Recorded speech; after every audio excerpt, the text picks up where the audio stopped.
Neste jornal, como disse, comentário de Miguel Ferreira sobre alguns temas da atualidade, designadamente a reunião da NATO com a Rússia e consecutivos desenvolvimentos, a rebelião pública no Cazaquistão e a entrada da Rússia na situação, a crise cambial e monetária na Turquia, ainda a cibersegurança como ameaça geopolítica. Muito boa noite, Miguel. Boa noite, Emílio.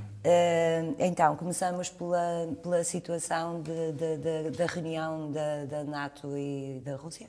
Então, o que aconteceu em janeiro foi devido à crise que temos na fronteira da Rússia com a Ucrânia, uma possível invasão que se fala. Tivemos a Cimeira Geral da NATO para lidar com este problema. Tivemos pontos positivos e negativos de ambos os lados. Tivemos o secretário-geral da NATO, Jens Stoltenberg, a afirmar que a discussão tinha sido positiva, que havia espaço para diálogo. Do outro lado, tivemos Grutsko, que é o líder da diplomacia russa para a questão da Ucrânia, a afirmar expressamente que as divergências são muitas, que vai ser difícil chegar a algum entendimento. No entanto, já temos aqui uma reunião marcada por diferenças significativas. Completamente, e mais do que isso, temos uma situação onde parece que há uma exigência inconciliável por parte da Rússia e da NATO, que é a questão de a Ucrânia não poder jamais fazer parte da NATO.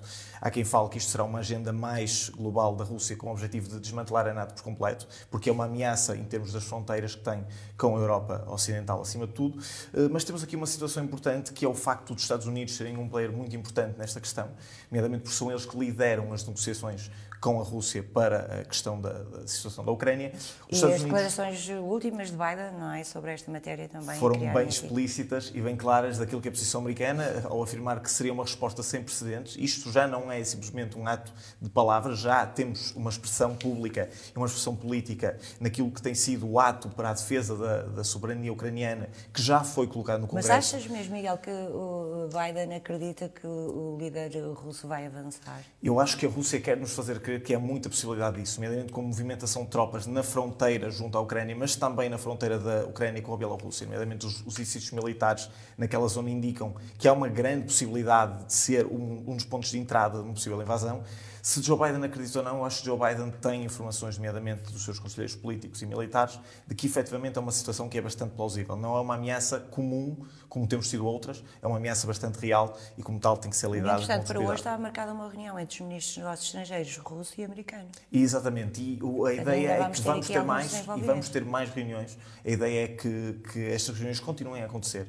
E o que é um bom sinal, é sinal que a diplomacia está a funcionar e temos que deixar a diplomacia funcionar. Temos um problema nesta situação que foi Emmanuel Macron afirmou que gostava que a Europa liderasse unilateralmente estas negociações com a Rússia, algo que a União Europeia apressou-se a afirmar que não iria acontecer. Washington lidera estas negociações e, nomeadamente, Washington parece ser aquela que é a força mais importante para conseguir colocar alguma pressão em Putin para retirar as tropas, sendo que isso é um cenário que será bastante difícil, nomeadamente porque estamos a ver um avanço e recuos de ambos os lados, o que nos leva a ter fé que a diplomacia funcione, porque é isso que impede a entrada da Rússia na Ucrânia. Por um lado, a Europa não tem essa capacidade, não é, de fazer essa pressão sobre Putin, e por outros também, se calhar, há aqui algum receio. A NATO está, neste momento, a lançar alguns alertas, dizendo que há um sério risco de novo conflito armado na Europa. Exatamente. Este conflito armado já passou de ser uma mera expectativa e uma ideia. Já tivemos um início deste conflito armado há 7 anos atrás, quando a Rússia invade a região da Crimeia. Foi um primeiro passo para esta iniciativa que a Rússia está a ter agora. Nomeadamente é importante mencionar que não estamos na iminência mas ainda temos a diplomacia a funcionar. E temos o facto de termos uma União Europeia unida às forças americanas, ou seja, o Ocidente está unido para dialogar com a Rússia. Enquanto a porta do diálogo estiver aberta, vamos ter uma situação que, à partida, apesar dos Estados Unidos afirmarem que poderá já estar em curso uma operação militar chamada Operação Bandeira Falsa, que consiste, de uma forma muito simplificada, em ter agentes russos em território ucraniano a incitar a guerrilha civil para que os ucranianos cometam um erro e, dessa forma, a Rússia consiga ter um pretexto para a invasão. Daí ter que haver um cuidado e uma retórica muito mais diplomática do que outra coisa. Entretanto, julgo que o nosso Presidente da República também já reuniu com o embaixador russo. Há aqui uma vontade de se conseguir resolver a situação através de diálogo. Achas que é possível? Eu penso que é possível, e acho que a história tem-nos provado, Emília, que é possível resolver a situação através de diálogo. Agora estamos dependentes de várias variáveis. Uma delas é qual é a força que Joe Biden, nomeadamente por ser ele o líder destas negociações, tem para impedir este tipo de conflito. Joe Biden tem perdido popularidade, internamente está a sofrer um golpe brutal em termos daquilo que são as eleições que aí se avizinham, e por isso tem uma certa dificuldade em combater estes assuntos no estrangeiro. Tem várias frentes onde lutar e por isso tem alguma dificuldade. Mas, por outro lado, temos também uma Europa unida com os Estados Unidos, e temos uma NATO que parece disposta a manter a sua soberania territorial e que começa a receber pedidos de adesão de outros países que não só a Ucrânia, nomeadamente a Finlândia e a Suécia, como têm fronteiras também com a Rússia, começam a ter medo que possa bater às suas portas. Mas, se responder à tua pergunta, sim, eu acredito que o diálogo pode ser uma solução, mas terá que ser um diálogo com cedências de ambos os lados e isso será difícil de atingir. Mas a Rússia está efetivamente a ser sujeita a muita pressão, não é? De todos os lados. Completamente. Portanto, pode ser que por essa via o diálogo seja possível. E depois também a questão da revolta no Cazaquistão. A revolta no Cazaquistão trouxe aqui uma variável que a Rússia não contava, ou se contava não desta forma. O que aconteceu no Cazaquistão foi uma revolta pública devido a vários fatores, mas o fator que despoltou esta revolta propriamente dita foi o aumento do preço da energia, ao fim do teto máximo do preço da energia, o que levou a população cazaca a ficar bastante revoltada com o seu governo. Um governo autocrata, hoje em dia governado por Tokayev, mas sobre o braço, digamos assim, uma marioneta de Nazarbayev, Nursultan Nazarbayev, um líder com mais de 3 décadas na liderança do Cazaquistão, e ao abrigo do Tratado de Segurança Coletiva que o Cazaquistão tem com a Rússia e a Rússia tem com vários outros países da antiga União Soviética, a Rússia viu-se obrigada, em termos legais, a entrar em território cazaco e a tentar prevenir essa insurreição pública, o que dificultou os combates em duas frentes que a Rússia terá que ter, no Cazaquistão neste caso, e também na Ucrânia. Na Ucrânia. Portanto, uma situação muito conflituosa, não é? Exatamente, muito complexa. Muito complexa para esses lados. Miguel, e porque temos de continuar com a abordagem de outros temas, a crise cambial e monetária na Turquia. Agora o Banco Central turco interrompeu o chamado afrouxamento monetário após esta crise cambial. Achas que vai surtir efeito? Eu acho que temos uma situação de uma incerteza económica muito grande e acho que é difícil recuperar a confiança dos mercados. A história prova-nos isso.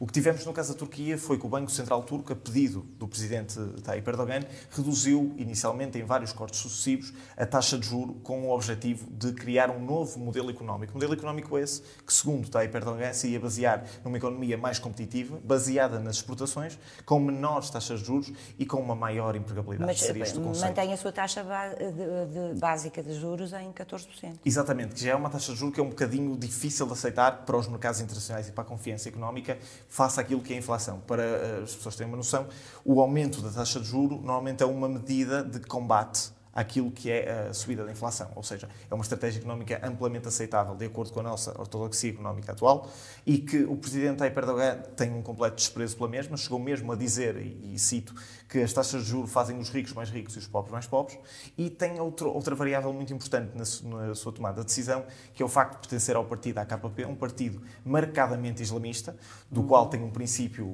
a religião islâmica tem um princípio contra a usura, que defende que esta mudança anormal, este aumento anormal de taxas de juros, que seria de combate à inflação, pode gerar e pode criar a falta de equidade nos mercados internacionais. Mas manter a taxa de juro em 14% dará a possibilidade para o processo de desinflação? A questão depende daquilo que serão as projeções de inflação para a Turquia no futuro próximo. Não está dependendo só da Turquia. A Turquia assinou recentemente uma série de acordos comerciais com países do Médio Oriente, o que à partida dão alguma confiança a investidores de que a Turquia está num caminho de recuperação. Mas poderá ser o início do processo de inflação ou não? Eu tenho dificuldades em dizer que sim, porque o presidente Tayyip Erdogan já nos provou que ele não é muito lógico nos seus passos. Não podemos dizer que este início de novo reformulação económica pode ser o passo para a recuperação, porque Tayyip Erdogan já afirmou repetidamente que não vai abandonar a sua estratégia de criar um novo modelo económico na Turquia e isso cria alguma desconfiança nos mercados e, como podemos entender, um investidor estrangeiro que queira ir para a Turquia encontra hoje em dia um ecossistema muito mais complicado do ponto de vista público de poder entrar e ter confiança que o mercado turco vai responder às suas necessidades. Portanto, em relação a este tema também ainda muitas reticências. Muitas reticências. Eu acho que temos duas grandes soluções. Uma delas será, e para mim praticamente impossível, uma admissão de culpa do presidente Erdogan que cometeu um erro nesta situação, e a outra será uma potência estrangeira dar o apoio económico, como a China, os Estados Unidos, os Emirados Árabes Unidos, com quem a Turquia recentemente normalizou relações, poderem servir de salvaguarda à economia turca. Que será difícil acontecer. Exatamente. Miguel, a cibersegurança como ameaça geopolítica. As ameaças cibernéticas têm aumentado, não é? e, portanto, isto causa aqui não só transtornos a todos os países, como algum receio. Sim, sem dúvida. Eu acho que nós em Portugal, na opinião pública, acordamos um bocadinho para este assunto com o ataque à SIC e ao Expresso, ao Grupo Imprensa. Foi um ataque absolutamente devastador em termos digitais, mas foi um ataque, apesar de ainda tudo, não está resolvido, e não está, e dificilmente estará resolvido. É um dos grandes problemas dos ataques cibernéticos, é que não se resolvem de um dia para o outro. Não reconstruímos uma casa da mesma forma que reconstruímos um sistema digital. E isso é bastante complexo. No entanto, este tipo de ataques já são comuns, nomeadamente noutros tipos de países. Os Estados Unidos são alvo deste tipo de ataques regularmente. Eu relembro que no ano passado tivemos um ataque dos mais graves digitalmente, que foi o ataque à Colonial Pipeline, que é só uma das redes de abastecimento de combustível mais importantes da costa leste dos Estados Unidos. Obrigou Joe Biden a declarar 3 dias de estado de emergência. E foi um ataque cibernético que se diz que tenha partido de um grupo chamado DarkSide, grupo esse que está radicado na Rússia e tem ligações, supostamente, ao governo russo. Isto tem muito a ver pelo facto de, cada vez mais, as estruturas dos países estarem muito dependentes do espaço cibernético. Absolutamente. E o que é mais assustador, Emília, aqui é o facto de nós não estarmos preparados para a defesa deste tipo de sistemas e não estarmos alerta para este tipo de problemas. Para dar alguns dados de contextualização, a Cybersecurity Ventures afirmou que 6 mil milhões de euros em 2021 foram perdidos devido a ataques cibernéticos. E ainda mais grave é o facto de termos informações de que 90% a 95% dos ataques cibernéticos não são reportados, tanto no setor público e privado. Isto é bastante preocupante. Portugal não foge à regra. Nós tivemos um aumento de 2020 para 2021 de 81% do número de ataques cibernéticos. Temos várias variáveis para isso. O teletrabalho, o facto de utilizarmos mais sistemas digitais, de dependermos mais do comércio digital, do e-commerce, para aquilo que fazemos. Isso cria um ecossistema bastante perigoso em termos de segurança cibernética. E agora, cibernética. não é, com o teletrabalho obrigatório praticamente durante muitos meses por causa da Covid-19, tudo isso também veio chamar a atenção. Sem dúvida. E é uma tendência que não vai desaparecer. E o que nós temos que fazer, e há algumas tendências que eu penso que vão surgir com estes problemas de cibersegurança e com o despertar da cibersegurança na questão pública, um deles é o facto de haver uma maior sensibilização para este tipo de problemas. Vamos passar da simples ideia de que não me vai acontecer a mim para eu também tenho que me proteger. Isso é um passo importante na esfera pública e privada. Outra grande tendência para mim... E a situação, efetivamente, tem que ser resolvida através de algumas técnicas de proteção. Exatamente. E temos que ter, e era aí que eu ia chegar a seguir, temos que ter uma cooperação interagências de segurança, nomeadamente as nossas agências de segurança, que já têm departamentos de cibersegurança, que comecem a criar estratégias, como temos o caso a nível europeu da Europol, da Interpol, a nível internacional, polícias capazes de responder a este tipo de ataques e termos um suporte técnico forte em casos deste tipo de ataques atacarem infraestrutura-chave ou até atacarem cidadãos individuais que precisam deste tipo de proteção. Por último, eu queria só dar uma última ideia, que é vamos começar a ver, e isto é uma coisa totalmente nova para nós, que é o incremento nas discussões públicas da cibersegurança. Vai ser um tema de discussão política, vai ser um tema de discussão económica, porque vamos acordar para a necessidade de proteger aquilo que são as nossas infraestruturas-chave e de impedir de sofrermos ataques cibernéticos que causem milhares de milhões de euros em danos. Estamos cada vez mais no mundo digital, não é, Miguel? Sem dúvida. E o mundo digital tem muitas coisas boas e muitos perigos também. Muitos perigos e muitos riscos. Muito obrigada, Miguel, por ter estado aqui no jornal. Já sabe, contamos contigo em próximas oportunidades. Aqui ficou, então, o comentário de Miguel Ferreira, quase no fecho deste jornal.